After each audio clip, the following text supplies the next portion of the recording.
সিদ্ধান্ত গ্ৰহণ কৰিছিলোঁ আৰু সেইমতে কৰিছোঁ আৰু আজি তাৰ অন্তিম কাৰ্যসূচী আমাৰ মাজত আছে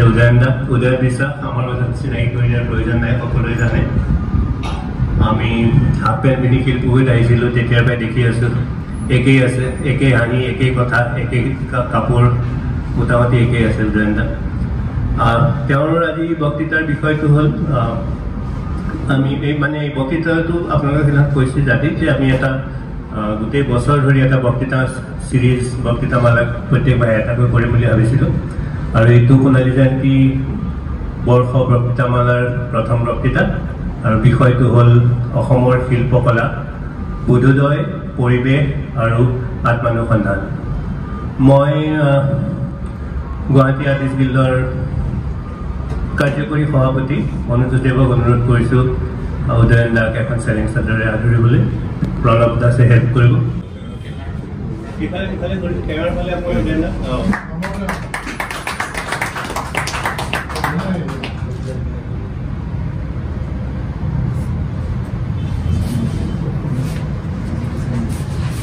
উদয়ন দা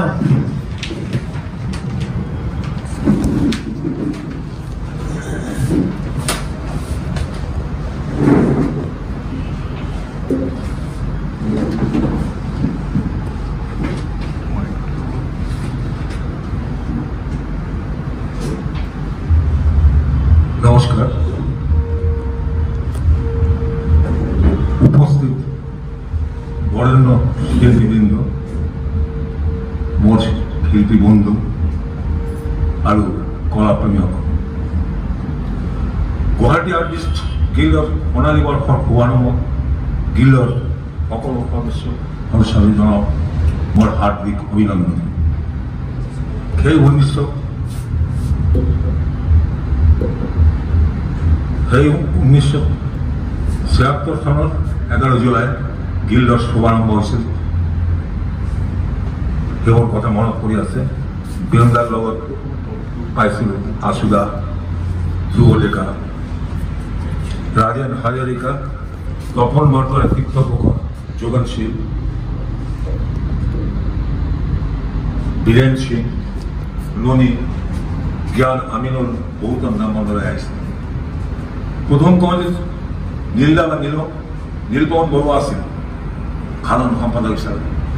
কেইবামাহ পিছত কম সকলো কিবা কাৰণত তেওঁ পদত্যাগ কৰিছে সেই দায়িত্ব লৈছিল ধ্ৰুৱে ক'ত কৰা ননী আছে আমি গম পাইছোঁ ধ্ৰুৱ কিন্তু তাৰ লগতে সোণাৰাম নাথ অতুল বৰুৱা মহম্মদ সাদুল্লাহ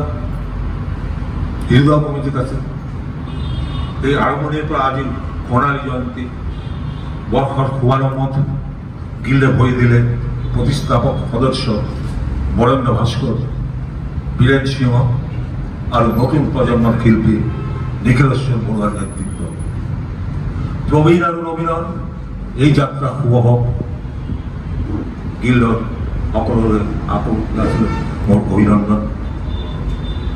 মই অতিকৈ গৰ্বিত আৰু আনন্দিত আৰম্ভণিৰ পৰাই গিল্ডৰ লগত মোৰ এটা সম্পৰ্ক গঢ়ি উঠিছিল সেই সময়ত সমীৰ অনন্ত কিশোৰ জ্ঞান আমিনুল আমি সকলোৱে তাতে আড্ডা মাৰিছিলোঁ ছবিৰ কথা কোৱা হৈছিল ছবি চাইছিলোঁ যিয়ে নহওক আজি সোণালী বৰ্ষৰ শুভাৰম্ভৰ প্ৰথম বক্তৃতা কৰিবলৈ মোক আমন্ত্ৰণ জনোৱাৰ কাৰণে গিল্ডৰ সকলো সদস্যক ধন্যবাদ জনালোঁ দীৰ্ঘদিন ধৰি বৰেণ্য শিল্পী আৰু শিল্পী বন্ধুসকলৰ সংস্পৰ্শত থাকি আৰু কিতাপ পত্ৰ অধ্যয়নৰ যোগেদি যি অভিজ্ঞতা মই আহৰণ কৰিছোঁ তাৰেই ফলশ্ৰুতি আজিৰ এই বক্তৃতাৰ বিষয় এই বিষয়লৈ সৰু এটা লিখা গিল্ডৰ বছৰিকা জাৰ্নেল চিহ্নত ছাপা হৈছিল সম্ভৱতঃ 1987 বা 88 সম্পাদক আছিল বাই জ্ঞান নহ'লে আকুল সেই সময়ত যিয়ে নহওক আহক মোৰ এক ক্লাৰিকেল বক্তৃতাটো আৰম্ভ কৰোঁ কাৰণ যেহেতু মই কোনো একাডেমিচিয়ান নহয় আগতে কৈছোঁ মোৰ শিল্পী বন্ধুসকলৰ লগত মোৰ যে সংস্পৰ্শ আৰু বিভিন্ন কিতাপ পত্ৰৰ যোগেদি মই যিখিনি অভিজ্ঞতা আহৰণ কৰিছোঁ সেইখিনি মই আজি কৰিছোঁ শিল্পকলাৰ বোধহয় পৰিৱেশ আৰু আত্মনিৰ্ভৰশীলতা থিয়লৈ লেখা এখন চিঠিত নিজৰ আত্মপ্ৰকাশৰ পদ্ধতি সম্পৰ্কে ভিনচেণ্ট ভ্যান গগে এনেদৰে জনাইছিল, স্বাভাৱিকভাৱে তুমি প্ৰশ্ন কৰিবা তোমাৰ নিৰ্দিষ্ট লক্ষ্য কি। ক্ৰমান্বয়ে লক্ষ্য সুনিৰ্দিষ্ট হয় লাহে ধীৰে আৰু নিশ্চিত ভংগীত, ঠিক যেনেকৈ আত্মা ক্ৰমশ স্কেচ হৈ উঠে, অলপ অলপকৈ স্কেচ ছবি হৈ উঠে। গভীৰ নিষ্ঠাৰে সৈতে কাম কৰাৰ লগতে আৰু আইডিয়া সম্পৰ্কে প্ৰতিনিয়ত ভাৱনাৰ কাৰণে প্ৰথমতে যি হৈ উঠে অস্পষ্ট, কাৰণ সুস্থিৰ হোৱাৰ আগত ভাৱনাবিলাক ঘূৰি ফুৰে বিশৃংখলভাৱে। আমার এই অঞ্চলত কোনো একজন শিল্পীক যদি এই একেটা প্রশ্ন করা হয় তোমার নির্দিষ্ট লক্ষ্য কি, কিছু পরিমাণে ধ্যান নকরকারী এবং এই শিল্পী উত্তর, কারণ শিল্পীয়ে লাহে ধীরে কিছু নিশ্চিত ভঙ্গিত পরিকল্পনার আগ বাকর পরে স্কেচের পরে ছবি আর সিদ্ধির শৃঙ্খলায় প্রতিনিয়ত সজাগ হয়ে ক্রমাৎ উপনীত হয় চূড়ান্ত পর্যায়ে। আমার নিজস্ব জগতের বিপরীতে কালৰ পৰিক্ৰমাত সৃষ্টিৰ মুহূৰ্তত এক দুৰ্গ নিয়মৰ জৰিয়তে একগৰাকী শিল্পী হৈ উঠে। সাৱলীল ৰেখা উজ্জ্বল ৰঙৰ সংঘাতত যি সজীৱতাৰ সৃষ্টি কৰিছে, ইয়াক সমকালীন দৰ্শক আৰু শিল্পীসকলৰ শিল্পচৰ্চাত নতুন মাত্ৰা সংযোজন কৰিছে। তেওঁৰ ছবিত পূৰ্ণ মাত্ৰাত ভাৰতীয়ত্ব বজাই আছিল। বিদেশী দৰ্শক আৰু ক্ৰেতাসকলৰ তেওঁৰ ছবিত ভাৰতীয় অনুষংগকে আটাইতকৈ অধিক আকৰ্ষণীয় বুলি অভিহিত কৰিছে। জামিন ৰায়ে নিজকে কাৰিকৰ বুলি কৈছে, সমালোচকসকলে তেওঁক পটুৱা বুলি নামকৰণ কৰিছিল। এই বিশেষ বিশেষণবিলাকৰ নেপথ্যত শিল্প উৎপাদন সম্পৰ্কিত তৎকালীন ধাৰণাবিলাক কাম কৰিছে। উপনিৱেশিক শিল্প শিক্ষাৰ প্ৰভাৱত এই ধাৰণা গঢ়ি উঠিছিল। একে সময়তে এই শিক্ষাৰ ফলত ভাৰতীয় শিল্পীসকলক পাশ্চাত্য শিল্প বজাৰত নিয়ম কানুনৰ লগত পৰিচিত হ'ব পাৰিছিল আৰু উৎপাদক হৈ উঠিছিল। এটা সময়ত জামিনেৰে এই ছবি ক্ৰয় বিক্ৰয় আৱদ্ধ কৰা ওলাই আহিছিল। এই কথা অনস্বীকাৰ্য যে কম মূল্যত ছবি বিক্ৰী কৰি শিক্ষিত বাঙালী মধ্যবিত্ত সমাজক তেওঁৰ ছবিত দৰ্শক আৰু ক্ৰেতা হিচাপে গঢ়ি তুলিছে। থাকিব পাৰে, আনফালে বিখ্যাত শিল্পী হোৱাৰ সপোন সকলোৱে থাকে, কিন্তু শিল্পী হোৱাটো মাথোন ৰিজাল্টৰ ওপৰত কেতিয়াও নিৰ্ভৰ নকৰে। তাৰ বাবে প্ৰয়োজন একাগ্ৰতা, প্ৰতিভা, মেধা, প্ৰয়াস আদি উপাদান। গতিকে যিসকল সৃষ্টিশীল কিন্তু মেধাৱী নহয়, এভাৰেজ শিল্পী, তেওঁলোকে আৰ্ট কলেজৰ পাঠ শেষ কৰাৰ পিছত অন্তত ভিন্ন বাট বাছি লোৱাৰ সুযোগ থাকিব লাগে,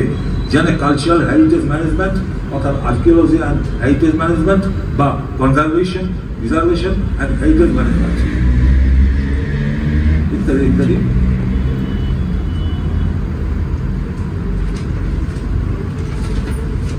বেশি নয়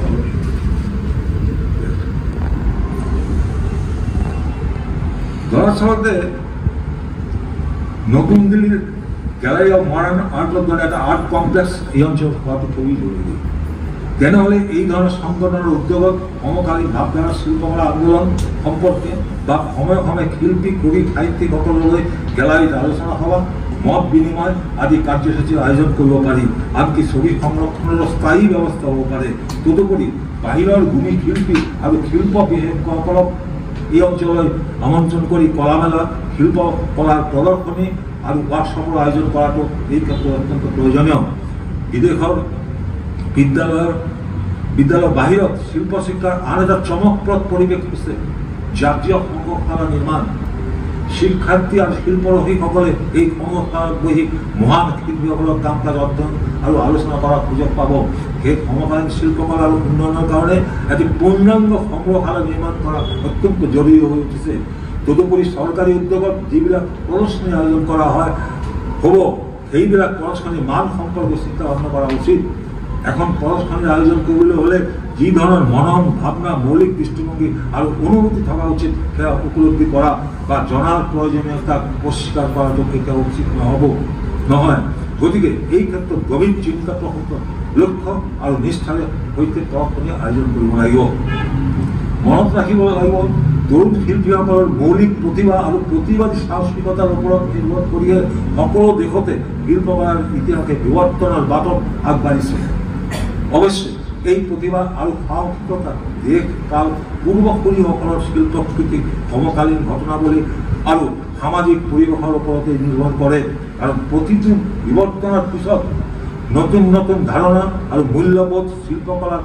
প্ৰসাৰিত পল্লৱিত আৰু সংহত হয় পৰৱৰ্তী একাধিক প্ৰজন্মৰ শিল্পীসকলৰ কাম কাজৰ মাজত তৰুণ শিল্পীসকলে সকলৰ মনন অনুভৱৰ স্বতন্ত্ৰতা প্ৰত্যক্ষ বাস্তৱতাৰ ঘাত প্ৰতিঘাতত গঢ়ি উঠা জীৱনবোধৰ পৰা আত্মভাষাৰ স্বতন্ত্ৰ ভংগী আৰু ভাষাৰ জন্ম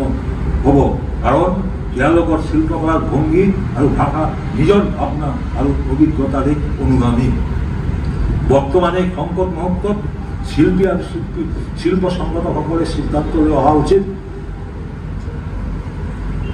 দিল্লী গ্যালাৰি অফ মডাৰ্ন আৰ্টৰ দৰে এটা আৰ্ট কমপ্লেক্স অতিকৈ জৰুৰী কাৰণ এই ধৰণৰ আৰ্ট কমপ্লেক্সৰ কাৰণে উদ্যোগ হ'ব লাগিব আৰু চৰকাৰেও যাতে এই ক্ষেত্ৰত আগভাগ লয় তাৰ বাবে চেষ্টা চলাব লাগিব কাৰণ এতিয়াও সমগ্ৰ